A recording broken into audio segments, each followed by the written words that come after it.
Bienvenidos a una presentación de la Academia Mexicana de Ciencias. Los dejo con la doctora Liliana Quintana. Adelante, doctora. Muy buenas tardes a todos. Es un gusto para mí estar con ustedes hoy, junto con mi colega Aliesha González, para darles la bienvenida a este segundo episodio del ciclo de webinars titulado Tu Mundo con Ciencia.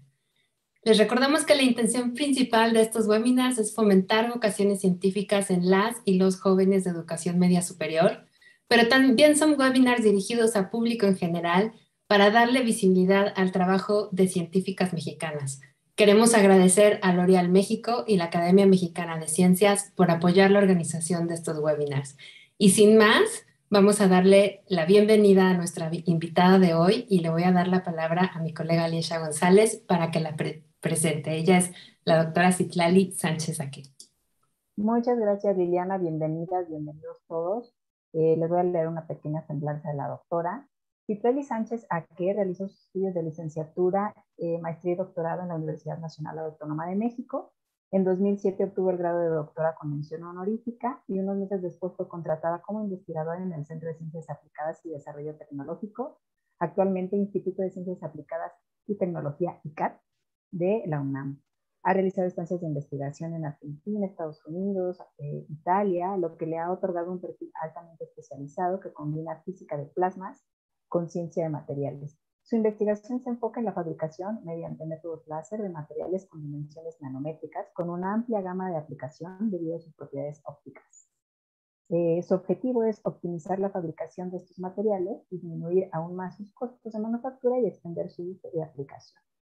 Por su investigación recibió en 2009 la beca para las mujeres en la ciencia, financiada por L'Oréal, UNESCO, Academia Mexicana de Ciencias, y en el 2018 recibió el reconocimiento Sor Juana Inés de la Cruz, otorgado por la UNAM.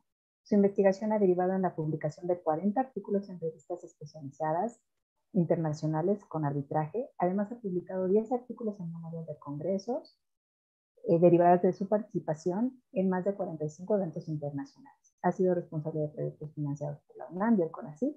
Es miembro de la Sociedad Mexicana de Física y pertenece al Sistema Nacional de Investigadores en el nivel 2.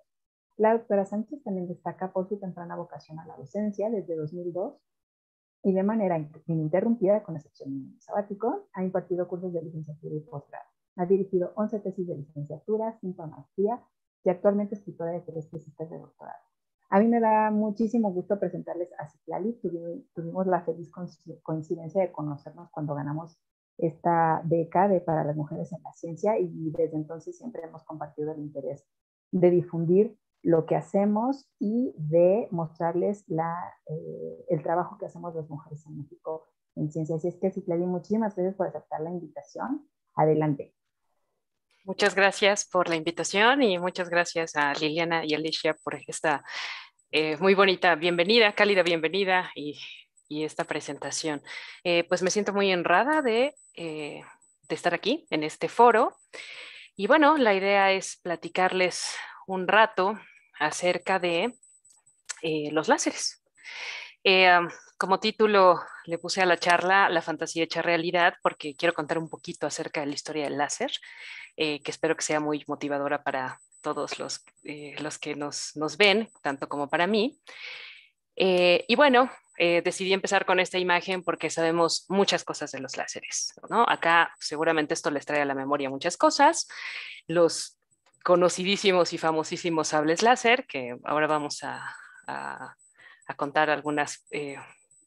Creo que vamos a romper algunos corazones. Estos aparatos no existen tal cual los hemos visto en la ciencia ficción, pero sí tenemos una colección de diferentes láseres con diferentes fines, como vamos a platicar más al final de la charla en diferentes usos de los láseres. Entonces, acá solo quiero llamar su atención a que los láseres, además de ser de muchos colores y tener muchas aplicaciones, pueden ver aquí uno tan pequeñito como el ojal de una aguja y algunos láseres que son tan grandes como que ocupan edificios enteros. Todo depende de para qué los queremos usar. Pero bueno, ¿qué significa láser? Si ustedes buscan en el diccionario, encontrarán que se trata de un dispositivo electrónico que, basado en una emisión inducida amplificada, genera un haz de luz monocromático y coherente. Y ahora vamos a ver eso qué significa. Y algo interesante es que láser es una palabra que, aunque ahora encontramos en el diccionario, inicialmente era un acrónimo del inglés de las primeras letras de luz amplificada de radiación estimulada, de emisión estimulada. Bueno, ahora hacemos uso de esta palabra de manera común, pues los láseres tienen muchísimas aplicaciones. Voy a mencionar acá en general muchas de ellas conocidas y después hablaré en particular de algunas de interés en la investigación. Se separan en dos ramas, las de baja potencia, en donde primero hablamos de las comunicaciones de fibras ópticas. Probablemente a ustedes la compañía de servicios telefónicos que tienen ha migrado de cable a fibra óptica. Y justamente la fibra óptica es alimentada por un láser. Entonces, las comunicaciones, justamente como ahora estamos conectados, compartiendo este webinar, es justamente con el uso de láseres. Por supuesto, para aplicaciones de metrología y medición, no se diga, voy a hablar un poquito más de ello un poco más adelante, para la reproducción y grabado de información, todos también hemos escuchado de las impresoras láser, y por supuesto para almacenamiento del CD, el DVD, el Blu-ray. También como entretenimiento, como espectáculo de luz, y también como instrumentos musicales, como entretenimiento acústico. Hay un arpa láser, que es un concepto sumamente interesante. Y en las aplicaciones de alta potencia, pues por supuesto, las aplicaciones militares, se usan los láseres para vigilancia, para guía de armas. Las aplicaciones médicas, que son muchísimas, mencionaremos un poco con más detalle algunas más adelante, pero a todos sabemos que hay cirugía láser de los ojos, que se utiliza también para ciertas terapias. Y bueno, no se diga las aplicaciones químicas de caracterización de materiales, también hablaré un poco más adelante de ellas, y también como una fuente térmica para soldar, para fundir y para modificar diferentes materiales. ¿Por qué digo que vamos de la fantasía a la realidad? Es porque el pionero probablemente en imaginar un láser fue H.G. Wells, en donde en su novela La Guerra de los Mundos, veamos la fecha, en 1898, describe un haz ardiente, muy parecido a los láseres que vemos ahora en nuestros días, ¿no? Por supuesto, esto no es único de los láseres, hay muchos otros desarrollos tecnológicos que fueron primero vistos, ¿no? O leídos en la literatura. La descripción de los láseres en esta novela tan interesante es que era un resplandor, un silencioso rayo de luz que podía quemar, que podía evaporar personas, bosques, y por supuesto producía un calor muy intenso y evaporaba las cosas, ¿no? Nada como esta imagen, esta ilustración, es de lo más parecida a lo que ahora sabemos de los láseres, ¿no? Se trata de un rayo dirigido, muy luminoso, que puede lograr los efectos mencionados por H.G. Wells. ¿Qué pasa? Bueno, eso es en la fantasía. En la realidad, el camino para el invento del láser es muy largo. Acá pongo diferentes fechas de descubrimientos importantes, y pongo en negritas dos de los más importantes. Uno de ellos en 1917, cuando Einstein habla de la emisión estimulada en los átomos, y es algunas décadas después, hasta 1960, cuando se presenta el primer láser ya hecho un aparato. Este primer láser fue anunciado el 16 de mayo de 1960 y es un láser de rubí que acá, bueno, pues con la cámara prendida, esta es una barra de rubí, es un rubí, no es un rubí natural, es un rubí sintetizado, más o menos de este tamaño es la barra de un láser, verán, como un bolígrafo.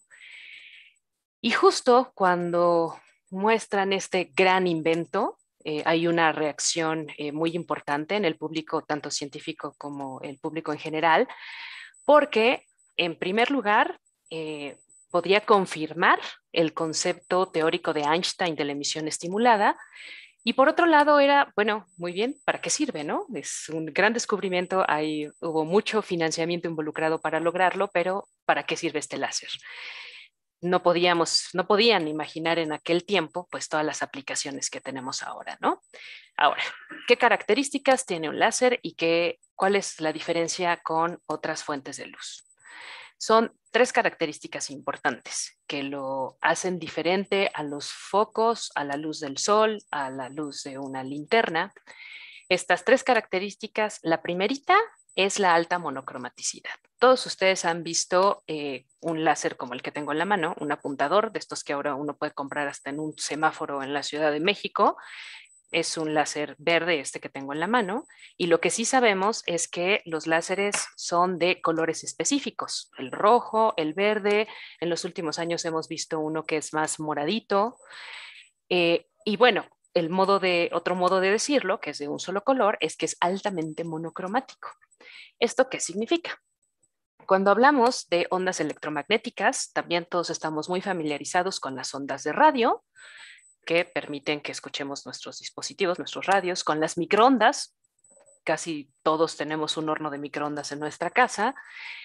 Y estas ondas electromagnéticas, dentro de un intervalo pequeño, son la luz visible, la luz que nuestros ojos pueden percibir.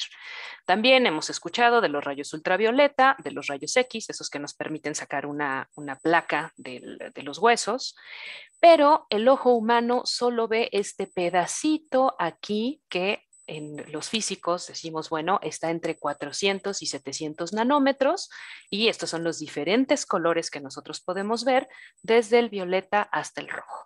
Entonces, de todo el espectro electromagnético, la luz visible que percibimos con nuestros ojos es ese pedacito. No podemos ver las microondas, no podemos ver las ondas de radio y no podemos ver los rayos X.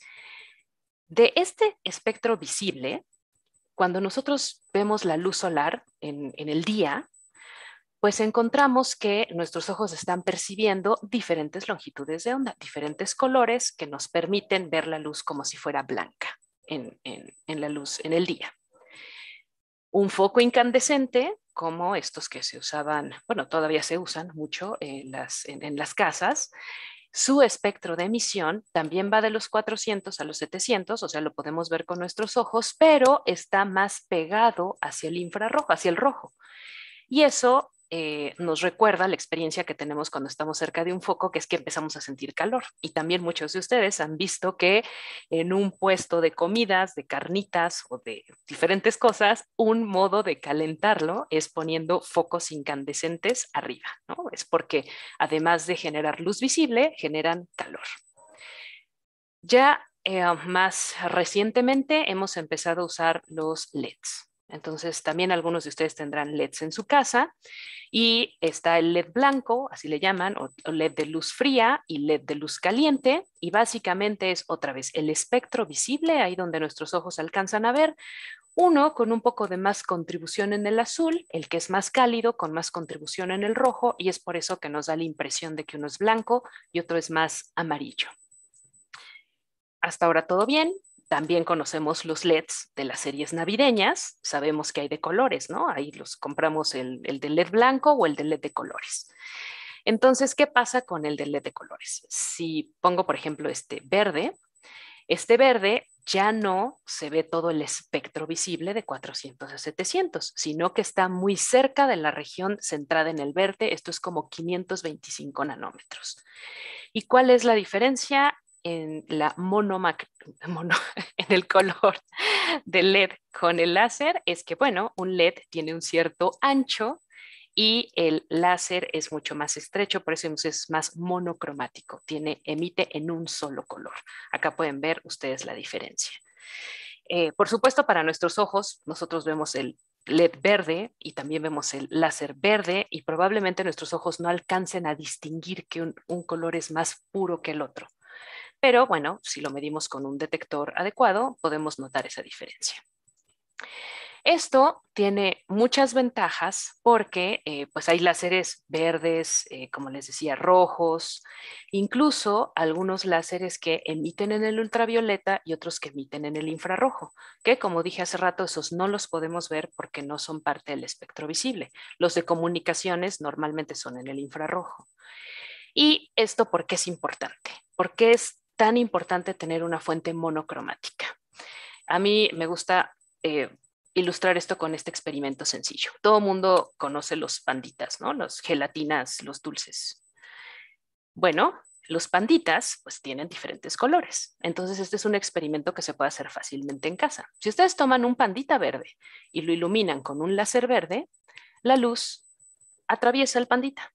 Sin embargo, si nosotros tomamos un láser rojo e iluminamos el pandita verde, la luz no lo puede atravesar. ¿Esto por qué? Porque la luz es absorbida por el material.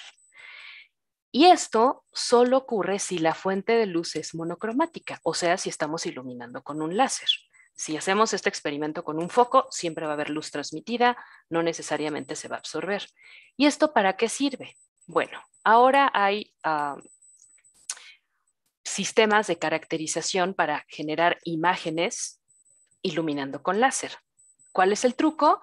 Encontrar la sustancia que va a absorber para que podamos ver diferentes sistemas, como en el caso de los panditas, ¿no? El pandita verde deja pasar la luz verde, pero absorbe la luz roja. Entonces, de esta manera podemos ver sistemas biológicos. Acá muestro un ejemplo de células de riñón humano que fueron, se les ponen unos pequeños nanocristales de semiconductores en esas células, y estos cristales semiconductores son los que pueden absorber o no diferentes longitudes de onda, diferentes láseres. Entonces podemos ver estas células de riñón cuando son iluminadas con un láser, en este caso de 405 nanómetros, y así podemos distinguir cómo es la forma de estas células. Entonces, esta es una aplicación que solo se puede lograr con los láseres porque son monocromáticos. Luego, otra característica importante de los láseres es la coherencia. Esa es una palabra súper ajena a nuestra experiencia cotidiana, así que básicamente lo que voy a decir es lo siguiente. Cuando tenemos una fuente de luz láser, es como si tuviéramos ondas que todas están ordenadas. Y cuando tenemos una fuente que no es coherente, como un foco o como el sol, tenemos ondas que todas salen en su con diferente fase. Y bueno, ¿eso para qué sirve? ¿Para qué me sirve tener un láser en donde tengo ondas que todas tienen la misma fase? Bueno, hay diferentes aplicaciones, pero dos de ellas que voy a mencionar es que se pueden hacer fenómenos de interferencia, y también dejaré mencionado que se pueden hacer hologramas con esta característica de los láseres. ¿Qué pasa con qué es la interferencia? En realidad, toda la luz produce interferencia, pero con los láseres es mucho más fácil hacerlo. Cuando tenemos partículas, así como muestro en la caricatura, pues es obvio que van a impactar en la pared en estas dos líneas. Sin embargo, en un fenómeno de interferencia, que repito, toda la luz hace, pero con láser es más fácil verlo, cuando la luz atraviesa dos rendijas, como en este caso, se forma un patrón no solo de dos sombras, sino todo un patrón de interferencia. Y eso tiene muchísimas aplicaciones para medir cosas, básicamente para medir. Bueno, y la última característica importante de un láser es que es altamente colimado. ¿Eso a qué se refiere? Si nosotros vemos un foco incandescente, una bombilla, pues vemos que la luz dibuja un cono. Incluso si a este foco lo hacemos pasar por una abertura pequeñita, vemos que la luz sigue dibujando un cono así. En cambio, el láser es prácticamente un rayo, un haz que sale muy dirigido. Y eso tiene muchas aplicaciones. Al ser muy dirigido, se puede concentrar en regiones muy pequeñitas.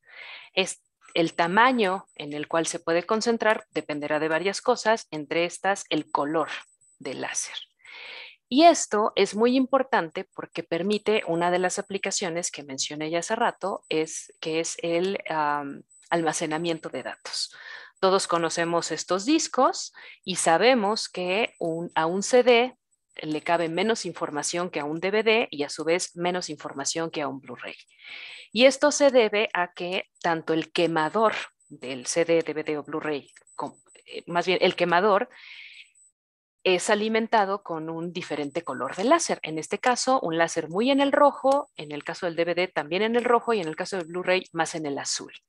Esto lo que permite es que podamos enfocar en tamaños mucho más pequeñitos para hacer las muescas que se ven acá, y estas muescas son las que constituyen el sistema, el CD, el disco, y podemos almacenar así la información. Nuevamente, esto lo podemos hacer solo con un láser. Y bueno, ya que hablamos de concentrar la luz, pues aquí en la caricatura muestro una experiencia que también espero que conozcamos cotidianamente. Y bueno, no tiene que ser un bichito, piensen en un pedacito de papel o algo, ¿no? Entonces todos sabemos que cuando concentramos la luz del sol, aumentamos la temperatura en este punto y podemos quemar aquello en lo que estamos haciendo incidir la luz solar. Bueno, si hacemos una experiencia similar pero con un láser, lo que podemos lograr es alcanzar temperaturas mucho más altas que pueden calentar, que pueden evaporar y entonces pueden extraer material de aquella superficie que estamos iluminando con el láser. Y eso sirve para un montón de cosas, como voy a mencionar en un par de minutos. ¿Cómo funciona un láser? Bueno, un láser está hecho de 3 ingredientes: un medio activo, una cavidad y una fuente de excitación.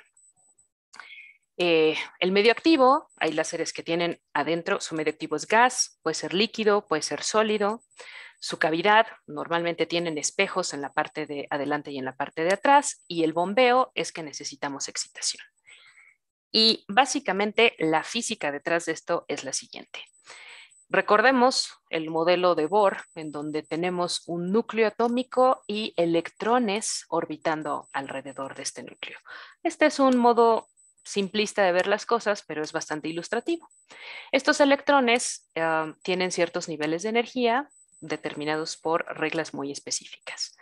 Entonces, ¿qué ocurre cuando a un átomo cualquiera recibe un fotón del sol, un fotón de una lámpara, un fotón de otro láser?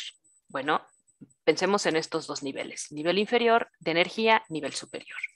Si el electrón está en el nivel inferior, cuando recibe un fotón, obtiene suficiente energía para migrar al nivel superior, ¿no? Para excitarse. Entonces absorbió. Recuerden eso que les decía yo de los panditas, es la luz se absorbe, y esa que se absorbe se usa para algo dentro del sistema. Ahora bien, una vez que ya tenemos el electrón en el nivel superior, por eso está arriba, hay dos posibilidades. Posibilidad 1. Bueno, el sistema se relaja solo, y cuando se relaja, el electrón decae al nivel inferior y entonces tenemos la emisión de un fotón, luz. Se llama emisión espontánea. O el fenómeno de emisión estimulada, que fue descrito por Einstein, como les decía, en 1917. ¿Qué pasa si tenemos un electrón excitado y le hacemos llegar un fotón? Bueno, la emisión estimulada consiste en que cuando se desexcita este sistema, emite dos fotones idénticos, del mismo color, con la misma fase. Del mismo color significa con la misma energía, y esto es lo que produce un láser. La emisión estimulada es: entra un fotón, salen dos idénticos. Entonces, este es otro modo de ilustrarlo. Un fotón impacta un átomo en estado excitado, el átomo se desexcita y emite dos fotones idénticos. Si hacemos esto con todos los átomos excitados en el medio activo del láser, lo que tenemos es un montón de fotones que salen todos al mismo tiempo, con la misma energía y con la misma fase. Y eso es lo que permite hacer un láser. Por supuesto, es súper importante cuando estamos hablando de láseres pensar en la seguridad láser. Hace rato les decía que un apuntador como este se puede comprar ya prácticamente en cualquier esquina, y es muy importante tener cuidado y estar bien conscientes de los peligros que puede provocarlos, de los peligros de los láseres. Los láseres se clasifican básicamente en 4, clase 1, 2, 3, 4, y es muy importante saber que esta clasificación depende de la potencia del láser. Las clases 2, 3 y 4 son sumamente peligrosas. Debemos estar bien conscientes de jamás mirar un láser de frente, jamás apuntarlo a nuestros ojos, no importa la clase que sea. Y por supuesto, a medida de que vamos aumentando la clase, hay algunos que tenemos que evitar cualquier contacto con nuestra piel y tenemos que usar gafas de seguridad, por supuesto, nunca los ojos, pero incluso aunque el láser esté iluminando otra superficie, tenemos que proteger nuestros ojos. Entonces tenemos que estar muy conscientes de esto, que son llamativos, pero son peligrosos también. Y bueno, voy a mencionar algunas aplicaciones. Hay muchísimas. Escogí las que a mí me parecen más atractivas porque, bueno, ahorita les cuento un poco. Sobre todo las de medicina son muy interesantes. Una es, la primera aplicación que menciono es el LIDAR, que se trata del escaneo de una superficie con unas láser. Básicamente aquí lo que se hace es un análisis topográfico. Esto, ¿cómo se hacía antes? Bueno, en un avión había un láser que era dirigido hacia la Tierra y cuando se recibe la reflexión se podía hacer un mapeo de la superficie. Ahora pues ya no se hace con aviones, ahora se hace con drones y los mapeos son cada vez más espectaculares porque cada vez podemos hacer láseres más chiquitos con características mejores.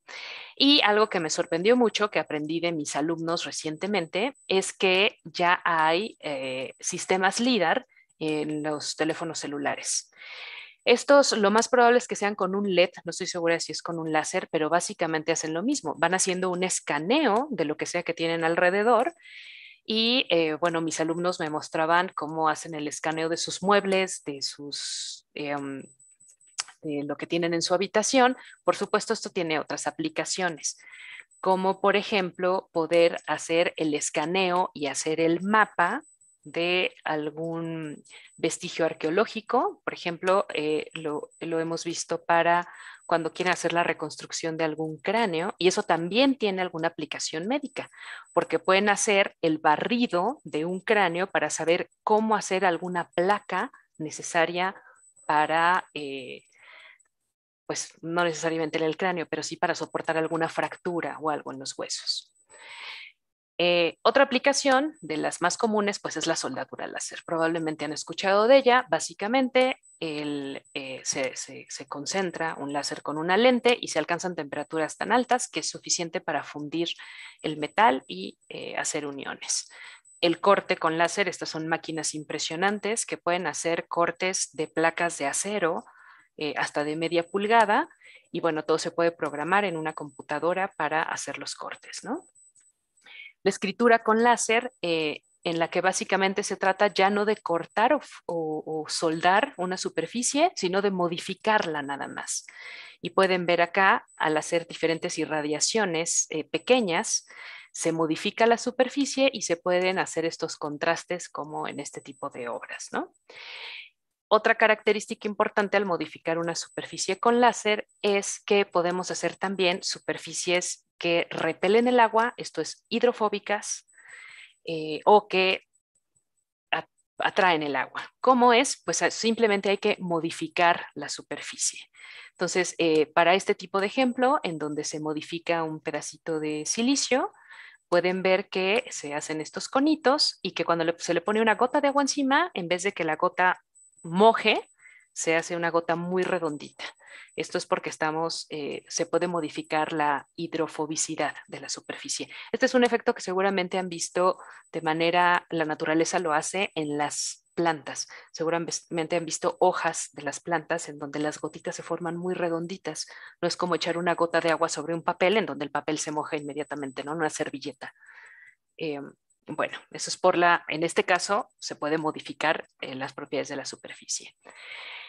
Otra aplicación que han visto seguramente son estos adornos que los venden como llaveritos en donde pueden tener adentro una figurita y se trata de que con un láser enfocado se hace una microfractura dentro del vidrio y con un escaneo, con un barrido, se puede hacer alguna figura en particular. Pues naturalmente es un adorno, pero con la misma técnica se pueden hacer pequeños canales dentro de vidrios y estos se usan, bueno, la intención es que puedan funcionar como laboratorios de tamaño de un chip para analizar muestras biológicas. Otra aplicación sorprendente de los láseres es la escritura con láser, en donde imaginen lo siguiente. Si tenemos un monómero, es una sustancia química que es fotosensible, que cuando es iluminada con un láser a una cierta longitud de onda, con un cierto color, fragua, o dicho de otro modo, forma un polímero. Solo ahí donde se ilumina con el láser. Entonces, otra vez, se puede ir haciendo un escaneo para ir fraguando en diferentes posiciones, después quitar lo que no fraguó y se pueden hacer figuras pequeñas increíbles. Acá lo que están viendo es la cabeza de un insecto y con esta técnica de escritura con láser se pueden hacer esculturas sumamente pequeñas. Acá vemos a una pareja y de este lado hay otra figura que está posada sobre un cabello humano. Entonces, pues como verán, es un tamaño muy pequeñito. También se utilizan los láseres para la limpieza de superficies. Uno de los ejemplos maravillosos es para la limpieza de obras de arte. ¿Por qué? Porque el láser se concentra, funde la superficie y lo que puede fundir es la capa de óxido, la capa de mugre que tiene la pieza que se quiere limpiar. Todos estos son trabajos de investigación actuales. Bueno, en las aplicaciones médicas hay muchísimas, ¿no? Entre las más populares está la cirugía LASIK, de la que seguramente han escuchado, en donde se hace una modificación de la córnea para corregir miopía o astigmatismo. Hay también fototerapia y algo que está muy de moda es la remoción de tatuajes, que también requiere mucha investigación porque la idea es remover el tatuaje sin dañar la piel. Y no es igual hacerlo para pieles blancas que para pieles morenas, por ejemplo. Entonces, bueno. Otra aplicación son las pinzas ópticas. Este invento fue un ganador del premio Nobel, en donde básicamente se utiliza un haz de luz, que es un haz láser, para atrapar una partícula ahí donde está enfocado el haz. Y esto tiene un montón de aplicaciones, entre ellas para estudiar células. Entonces acá muestro un artículo reciente en donde se atrapa un glóbulo rojo con dos de estas pinzas ópticas y entonces se puede estudiar célula a célula, lo cual es una maravilla que nos han permitido también los láseres. Y quisiera cerrar con una aplicación con la que trabajo yo en conjunto con mi grupo de investigación en la UNAM, que es espectroscopía óptica de emisión. Es Laser Induced Breakdown Spectroscopy, LIBS, en donde básicamente volvemos a usar el láser para enfocar en una superficie, evaporarla, y cuando la evaporamos lo que tenemos es un plasma, o sea, un vapor que es tan caliente que emite luz en diferentes longitudes de onda. Y al estudiar este plasma, al estudiar la luz emitida por este plasma, podemos distinguir qué elementos pertenecen a la muestra. Es como la huella digital de los elementos químicos que constituyen el plasma y por tanto la muestra. ¿Para qué sirve? Para caracterizar materiales. Y pues todo mundo que trabaja en LIBS va a mostrar este ejemplo, que es que el Curiosity en Marte, que está actualmente allá haciendo análisis, está equipado con uno de estos sistemas. Tiene un pequeño lásercito, tiene equipado toda la óptica necesaria y está ahí para poder hacer análisis de las rocas en Marte. Y por supuesto, pues la fuente de evaporación es un láser. También hay muchas formas de mejorar este tipo de artefactos, hacerlo cada vez más portátil, hacerlo que tenga cada vez más resolución y con la misma técnica de evaporar y estudiar la luz emitida por este plasma evaporado, también sirve para hacer análisis de tejidos biológicos. Esta es una investigación en curso, pero justamente de lo que se trata es de poder aplicar la técnica de LIPS para poder también hacer análisis biológico, incluso en vivo, ¿no? Para biopsias, ¿no? Ese es el sueño que se tiene con LIPS, que para poder distinguir un tejido malo de un tejido bueno, se pueda con un láser portátil ahí iluminar y poder identificar cómo está este tejido, ¿no? No se hace aún, hay varios prototipos, pero no es algo que se haga aún. Entonces, como les digo, está en investigación. En resumen y conclusiones, el láser es una fuente única. A diferencia de los focos, es monocromática, esto es, emite en un solo color. Es coherente, lo cual nos permite hacer cosas de interferometría. Es un haz colimado que nos permite enfocarlo en áreas muy pequeñas y muchas aplicaciones se derivan precisamente de esta característica.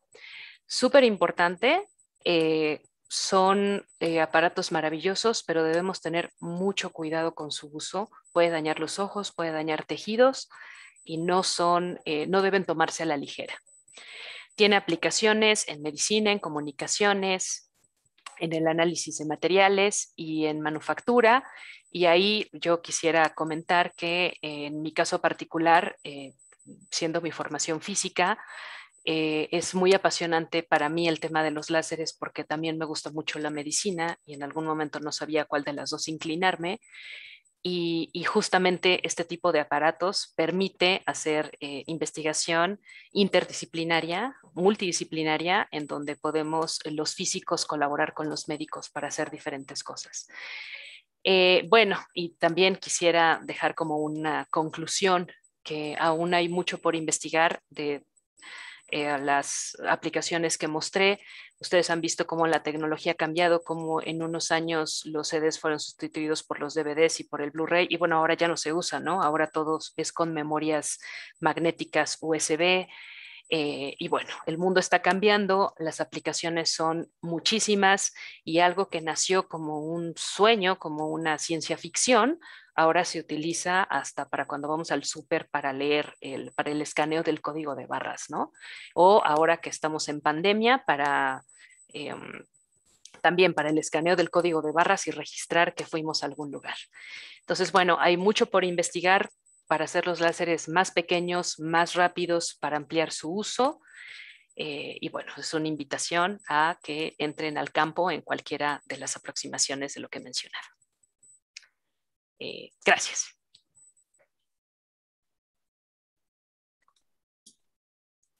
Muchísimas gracias, Itlali. Qué interesante el mundo de los láseres.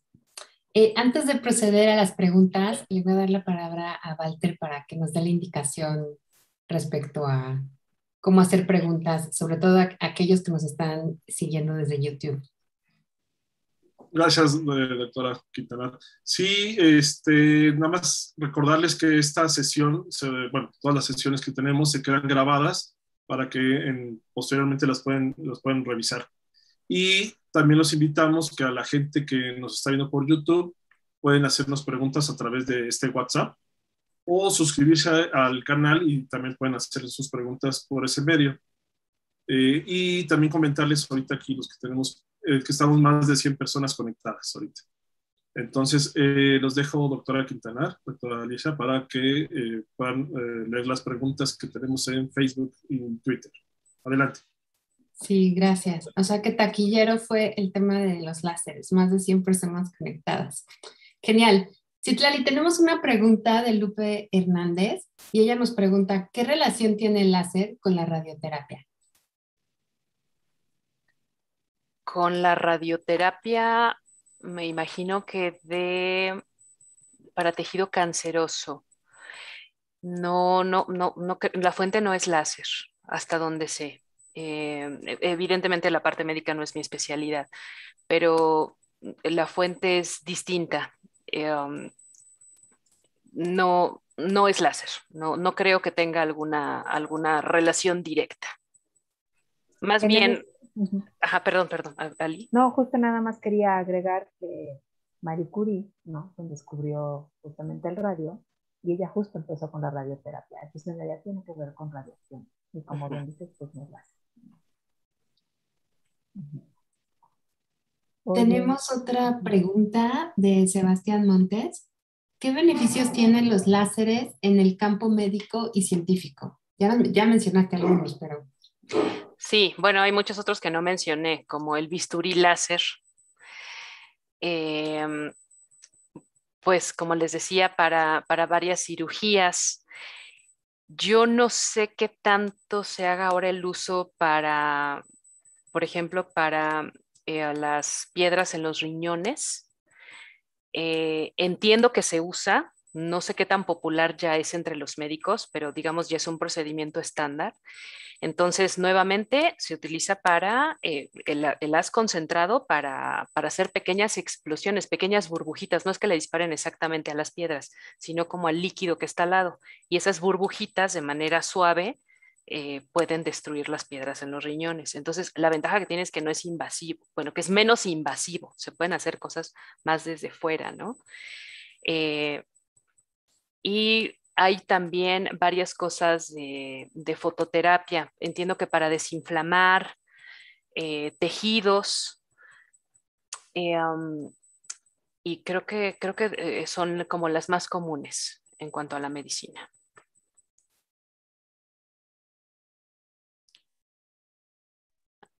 Lil, yo tengo una pregunta. Sí, dale, perdón. Sí, Oye, Citlali, ¿has escuchado esta microscopía de dos fotones? Sí, sí, sí, sí.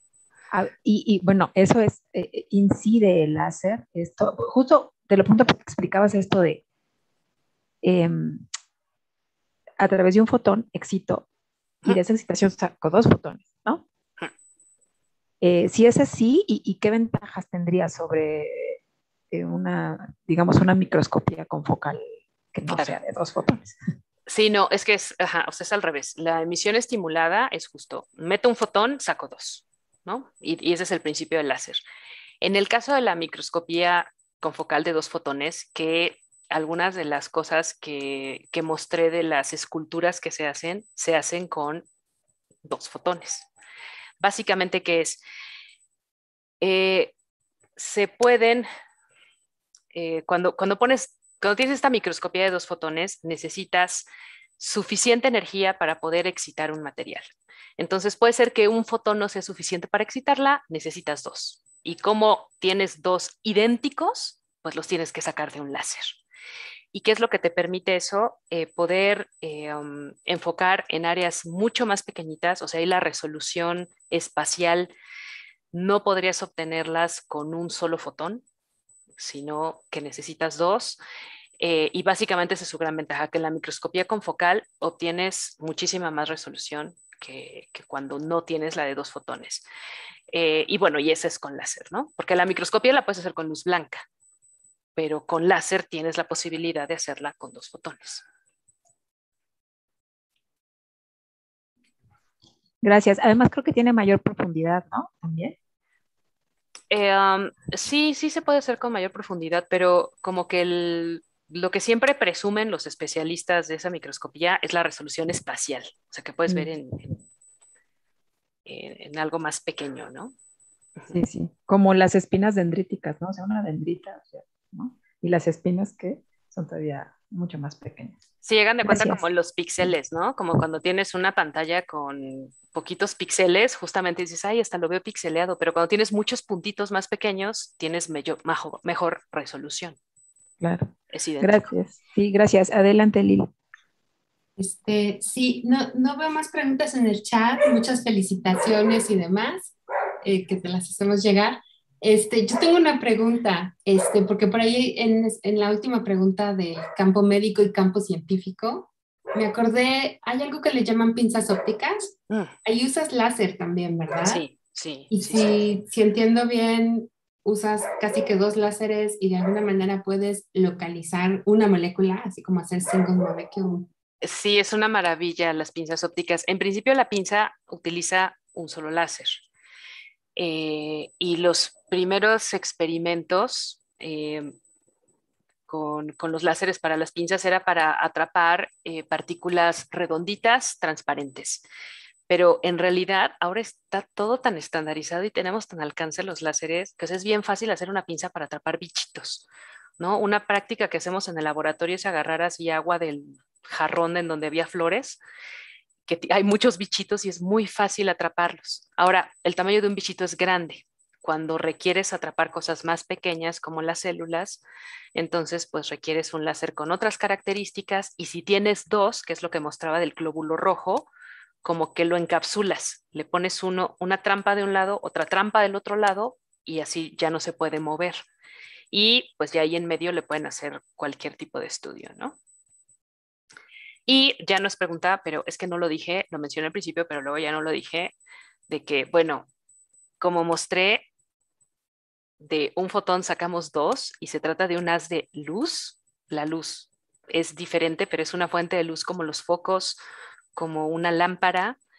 Entonces, el sable láser no es un láser como el que conocemos, ¿no? Porque como este que tengo en la mano, como el apuntador, pues tengo el haz de luz que va por acá, pero no lo tengo atrapado en un tubo que pueda romper cosas. ¿Por qué? Pues porque la luz atraviesa los medios y claro, cuando lo concentro en algo, eso sí lo puedo fundir y así podemos hacer la soldadura láser o el corte con láser, pero digamos en su camino los fotones pues no interactúan con el cuerpo así como lo hemos visto con los sables, ¿no?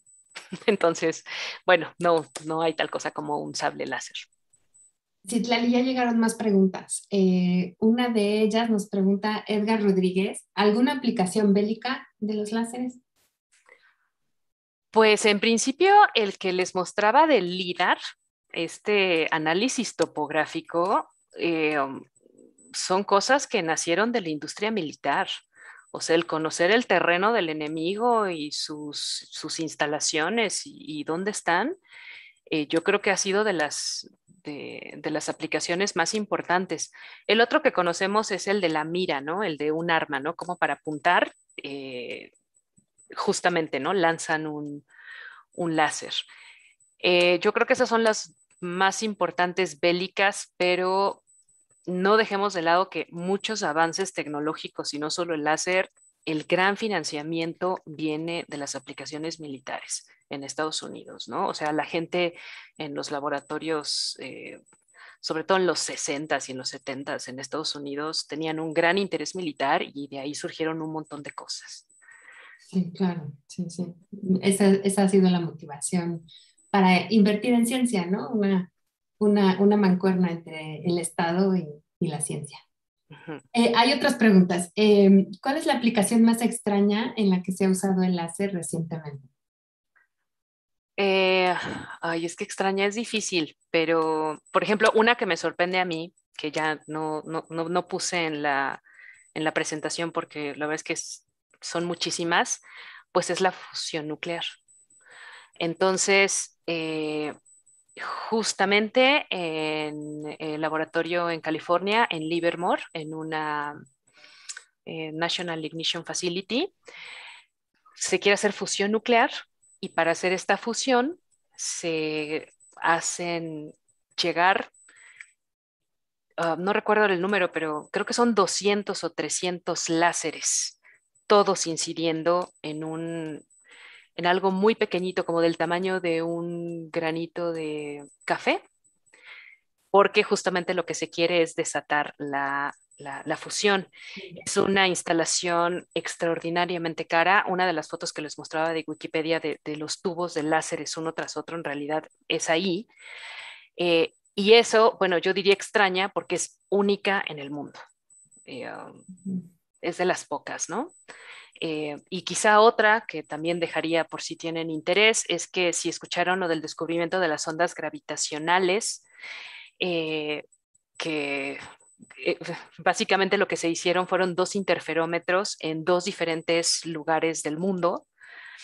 Y estos interferómetros hechos con láser, que son interferómetros de kilómetros, o sea, son haces que van por tubos subterráneos larguísimos, sirven para percibir vibraciones.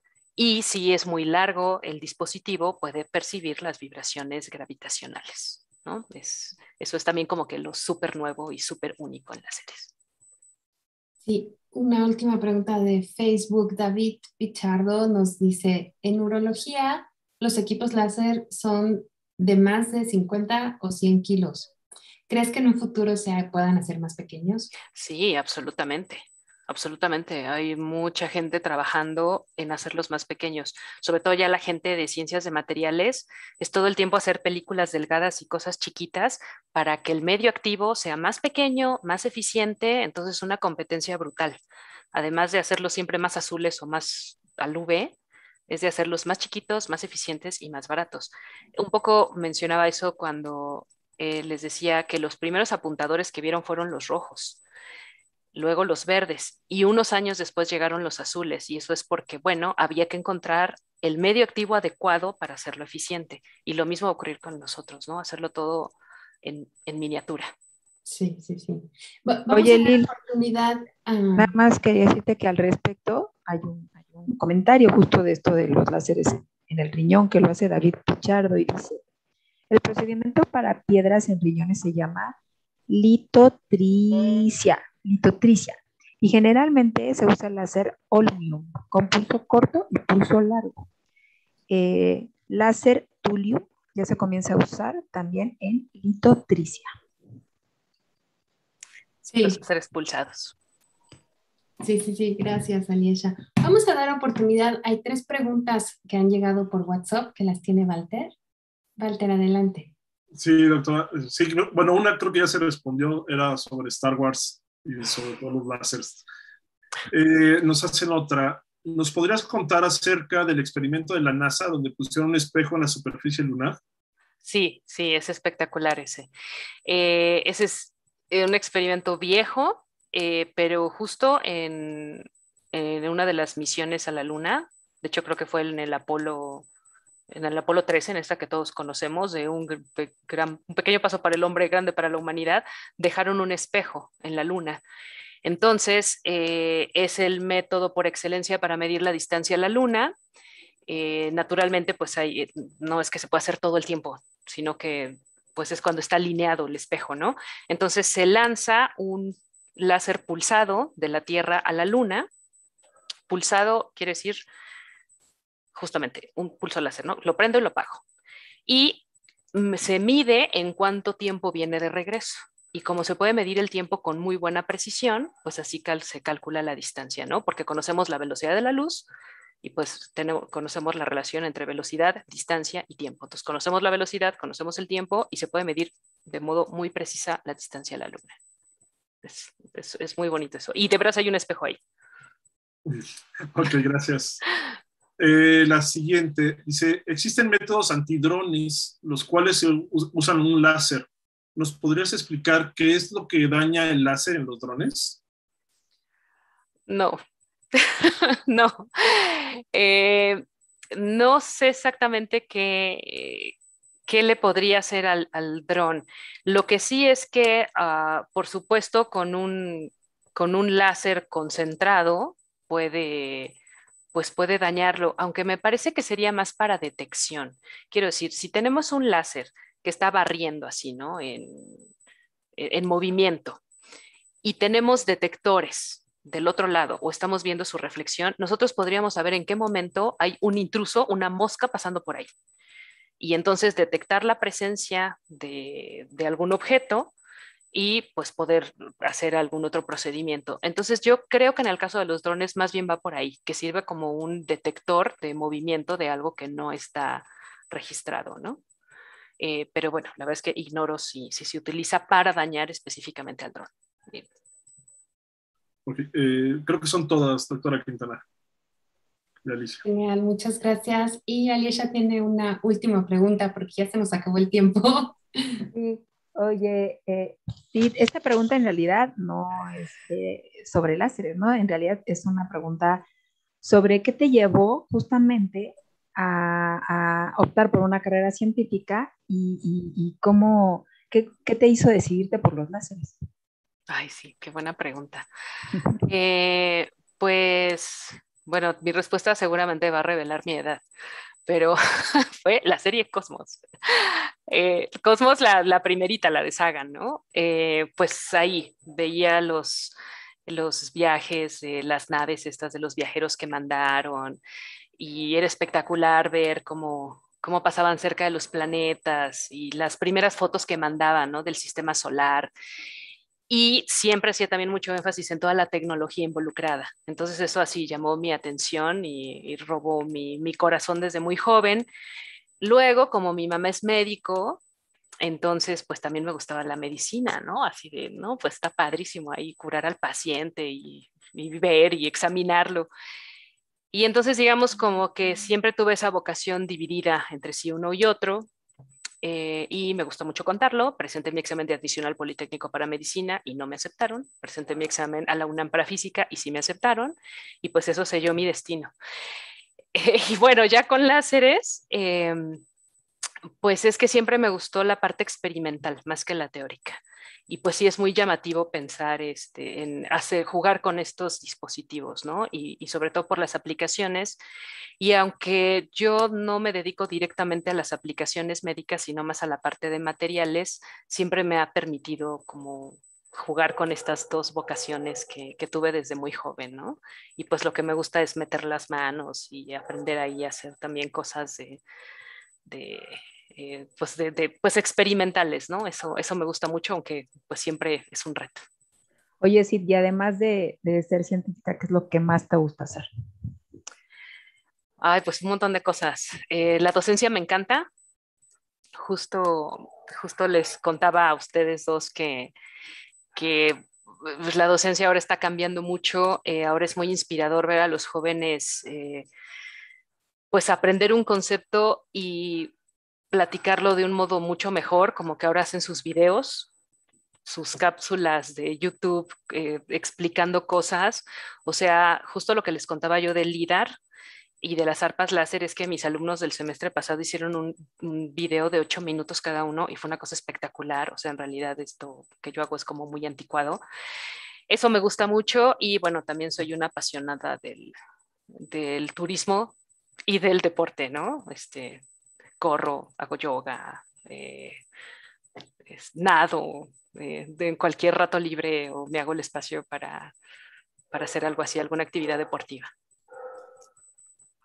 Citlali, pues ya llegamos al final de este webinar. Muchísimas gracias por estar con nosotros esta tarde. Estás en un área de la ciencia donde hay un porcentaje menor de mujeres comparado con otras áreas.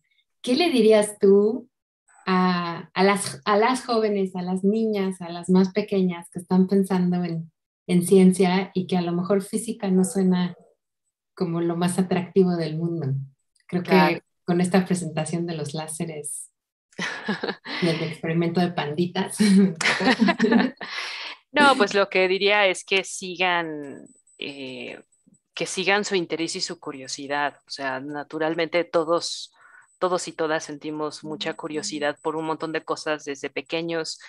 Y sí, efectivamente, como que las áreas de física no tenemos eh, tantos modelos quizás femeninos, ¿no? O sea, sabemos de un montón de científicos y de científicas famosas, así Marie Curie, por decir, por las pocas, ¿no? O sea, en realidad siempre nos parece como un mundo más masculino.